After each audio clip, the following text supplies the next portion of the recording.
வணக்கம், welcome to அழகி channel. நம்ம ஊர்லேருந்து வந்தாச்சு. வந்ததுக்கப்புறம் பாருங்கள், நிறைய எலுமிச்சம்பழம் கொட்டி கிடந்துச்சு கீழேயே. அதெல்லாம் எடுத்துட்டு, அதை விட முருங்கைக்காலாம் பாருங்கங்க, சரிங்க, நிறைய எலுமிச்சம்பழம் பழுத்து இருந்துச்சு, கீழே கொட்டிட்டு இருந்தது.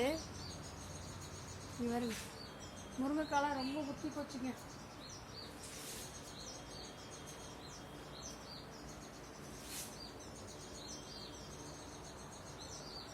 நிறைய முருங்கைக்காய் நம்ம இப்போ பறிச்சிட்டோம்.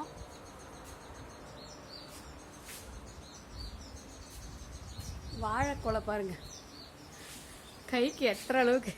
இங்கே பாருங்க, கைக்கு எத்துற அளவுக்கு கொலை ஈனி இருக்கு. நான் போகும்போது கொலையே இல்லை, இப்போ கொலையே ஈனி இருக்கு. சூப்பராக இருக்குது. இங்கே பாருங்க, பாத்ரூமில் போகும்போது முட்டுது இங்கே தலையில், அந்த மாதிரி காய்ச்சிருக்கு. இங்கே ஒரு கொலை ஈனி இருக்கு, அது சின்னது தான், இது கொஞ்சம் நல்லா பெருசாக இருக்கு. இங்கே பாருங்க, பழம் கற்பூர வாழை. இது நாளைக்கு இந்த பூவை எடுத்து சமைச்சிட வேண்டியதுதான். பாய், அடுத்த வீடியோவில் சந்திக்கலாம்.